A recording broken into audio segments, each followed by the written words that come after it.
Hello students, हम आज पढ़ेंगे chapter number 1 electric charges and fields का पहला टॉपिक इलेक्ट्रिक चार्जेस क्या कहता है। तो इलेक्ट्रिक चार्जेस है it is an internal property of a body, किसी भी बॉडी की इंटरनल प्रॉपर्टी जिसके कारण क्या होगा कि राइज होगा electric force between various bodies.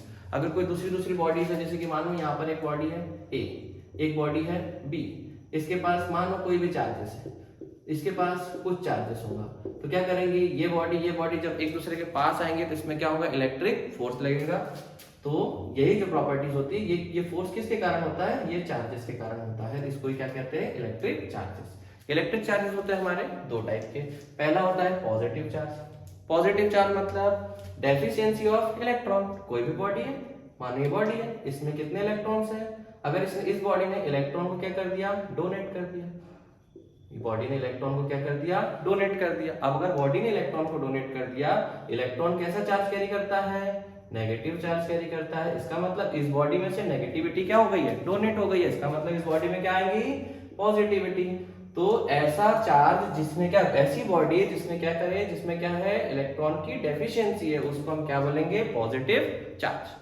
फिर सेकंड आती है बात नेगेटिव चार्ज। तो नेगेटिव चार्ज क्या होता है, अगर कोई बॉडी है, उसने क्या करे, इलेक्ट्रॉन को क्या कर लिए, गेन कर लिए। पहले उसके पास 10 इलेक्ट्रॉन थे और 10 प्रोटॉन थे, अब उसने क्या कर लिए, 10 इलेक्ट्रॉन और गेन कर लिए, 10 इलेक्ट्रॉन उसने क्या कर लिए, गेन कर लिए। अब बॉडी के पास कितने हो गए, 20 इलेक्ट्रॉन हो गए, और बॉडी के पास कितने प्रोटॉन है, 10 प्रोटॉन है, तो 10 प्रोटॉन 10 इलेक्ट्रॉन को क्या कर लेगा, बैलेंस कर लेगा।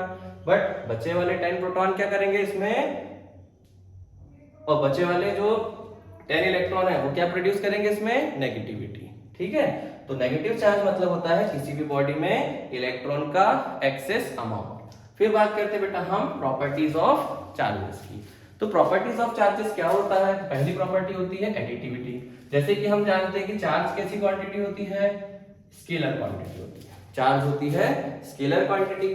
तो अगर कोई भी सिस्टम है उसमें क्या है कि n नंबर में चार्जेस प्रेजेंट है, तो टोटल चार्जेस कितना होगा उस बॉडी में, तो हम क्या कर लेंगे, उसका हर एक चार्जेस का क्या कर लेंगे, सम कर लेंगे, तो हमको पता चल जाएगा कितना किसी सिस्टम में चार्ज प्रेजेंट है। अगर हम बात करेंगे किसी बॉडी में कितना चार्ज है, तो हम वो कौन सी प्रॉपर्टी से देखेंगे, क्वांटाइजेशन से।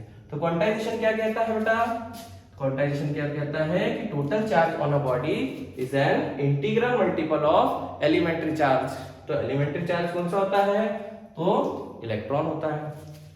यहाँ पर n क्या होगा, 1 2 3 4 5 6 7 8। अगर कोई बॉडी बोल रही है कि जैसे मानो ये एक बॉडी है, इसने क्या किया, हाफ इलेक्ट्रॉन डोनेट कर दिया, तो ये पॉसिबल नहीं है। कोई भी बॉडी एक इलेक्ट्रॉन को डोनेट करेंगी, 2 को करेंगी, 4 को करेंगी, 5 को करेंगी, 100 इलेक्ट्रॉन को डोनेट कर देंगी, करोड़ों इलेक्ट्रॉन्स को डोनेट कर देंगी, but half electron, 2.5 electron, 5.5 electron मतलब फ्रैक्शन में इलेक्ट्रॉन को डोनेट नहीं कर सकती। और थर्ड प्रॉपर्टी होती है conservation of charges. Conservation of charges क्या कहता है कि चार्ज ना तो क्रिएट किया जा सकता है, ना तो डिस्ट्रॉय किया जा सकता है। चार्ज एक बॉडी से दूसरी बॉडी में सिर्फ ट्रांसफर किया जा सकता है। तो कोई अगर मान लो कि आइसोलेटेड सिस्टम है या आइसोलेटेड बॉडी है, सिस्टम की जगह हम क्या लिख सकते हैं, यहाँ पर बॉडी भी लिख सकते हैं। अगर कोई आइसोलेटेड बॉडी है तो ना तो वो चार्ज को क्रिएट कर सकती है, ना तो डिस्ट्रॉय कर सकती है, और आजू बाजू कोई प्रेजेंट ही नहीं है, तो इसका मतलब वो चार्ज को क्या करेंगी, ना तो ट्रांसफर करेंगी, ना गेन करेंगे। इसका मतलब उस पर चार्ज हमेशा कैसा रहेगा, कांस्टेंट रहेगा।